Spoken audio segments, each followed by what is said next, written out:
Bismillahirrahmanirrahim. Assalamualaikum warahmatullahi wabarakatuh. Halo para pembelajar hukum, bagaimana kabarnya? Sehat-sehat semua kan? Alhamdulillah. Hari ini kita akan belajar hak kekayaan intelektual ya, yang merupakan materi dari hukum dagang ya. Teman-teman, saya percaya ada yang punya bakat untuk membuka usaha, bisnis, perdagangan, perusahaan, dan itu sangat menarik ya, karena kalau bakat, punya talenta di bidang perusahaan, maka insya Allah bekerja sesuai passion itu akan berkembang dengan baik. Nah, untuk tambah wawasan teman-teman, maka hari ini kita akan belajar tentang hak kekayaan intelektual. Sebagai rasa terima kasih kita pada Tuhan karena diberi kesempatan belajar, kita berdoa dulu ya. Berdoa mulai.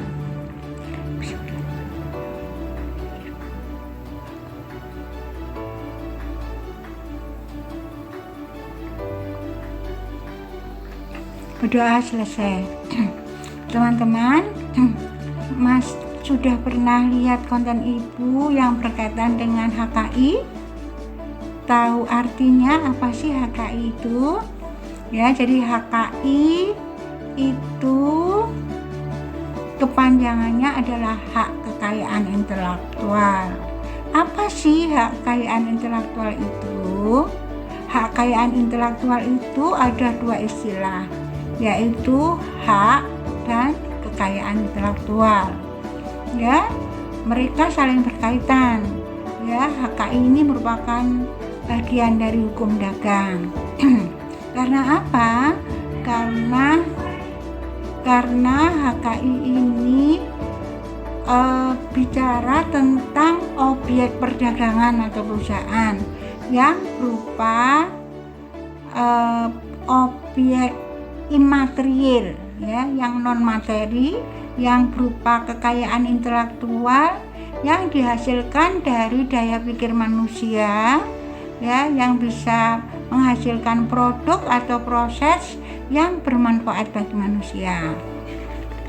Nah, itu tadi secara umum. Jadi haknya, kalau hak kekayaan intelektual ya, haknya itu adalah sesuatu nilai ekonomis yang diberikan negara kepada orang yang menemukan produk atau proses dengan daya pikirnya yang bermanfaat bagi manusia. Itu arti hak.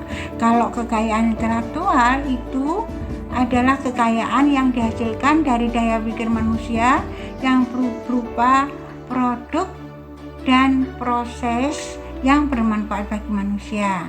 Bagaimana teman-teman, bisa membedakan enggak antara hak dan kekayaan intelektual, kemudian secara keseluruhan hak kekayaan intelektual ya. Jadi kalau kita belajar itu, kita mesti tahu arti dari apa yang kita pelajari, istilahnya per kata ya, kemudian secara berkaitan, satu kalimat dan sebagainya.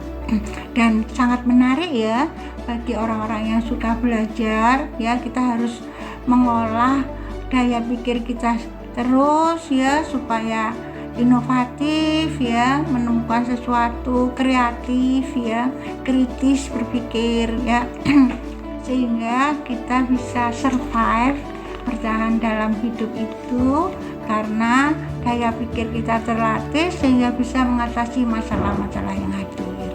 Nah, bagaimana bisa dipahami pengertian hak kekayaan intelektual? Baiklah, Ibu lanjutkan. Kemudian apa saja ruang lingkup hak kekayaan intelektual itu? Ya, ruang lingkup hak kekayaan intelektual itu secara garis besar ada dua, yaitu hak cipta, ya, copyright, dan hak kekayaan industri atau industrial property right.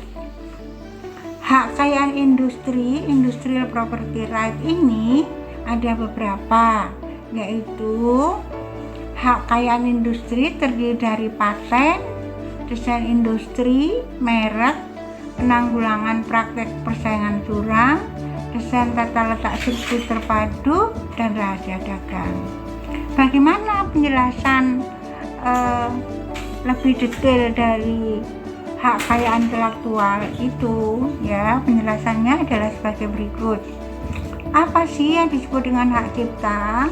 Hak cipta adalah hak eksklusif bagi pencipta atau penerima hak untuk mengumumkan atau memperbanyak ciptaannya atau memberi izin untuk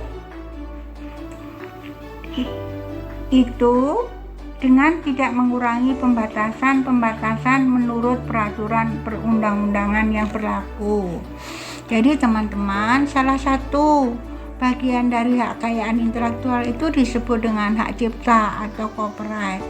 Ya, hak cipta ini adalah hak yang diberikan, hak istimewa yang diberikan pada pencipta, orang yang menemukan ciptaan di bidang seni, sastra, dan ilmu pengetahuan dari negara berkaitan dengan karya cipta yang dia buat, ya, yang berkaitan dengan seni, sastra, dan ilmu pengetahuan. Ya, itu misalnya kalau ilmu pengetahuan itu dia menulis buku, kemudian membuat skripsi, tesis, disertasi, kemudian artikel ilmiah, ya, dan sebagainya. Bidang seni apa? Yuk contoh seni teman-teman yang merupakan daya pikir manusia, banyak banget ya seni. Ada seni tari, ada seni lukis, ada seni patung, seni pahat, ya, seni drama, seni teater, ya. Kemudian ada sastra, ada fiksi, ada non fiksi, puisi, kemudian novel, dongeng, dan sebagainya. Nah, orang-orang yang menemukan karya cipta ini, yang bidang ilmu pengetahuan, seni, dan sastra ini, oleh negara diberi hak istimewa, ya, yang disebut dengan hak cipta, ya, berkaitan dengan karya cipta yang dia buat. Karena untuk membuat seni, misalnya sastra, menulis novel, membuat puisi, itu perlu daya pikir, ya, perlu talenta, perlu membaca buku yang banyak, perlu mengamati. Nah, ini dihargai oleh negara. Bagaimana teman-teman, bisa dipahami apa mempunyai talenta bidang seni, sastra, dan ilmu pengetahuan? Ayo diasah buat produk karya cipta, ya. Nanti kalau bermanfaat bagi orang lain, kemudian diperbanyak, ya, didaftarkan ke Departemen Hak Kekayaan Intelektual, ya, maka teman-teman akan mendapatkan hak istimewa berkaitan dengan karya cipta teman-teman. Sementara ini dulu dipahami, nanti akan Ibu lanjutkan ke konten-konten yang berkaitan dengan HKI berikutnya. Mohon maaf jika ada salah kata. Jangan lupa like, subscribe, dan komen. Terima kasih.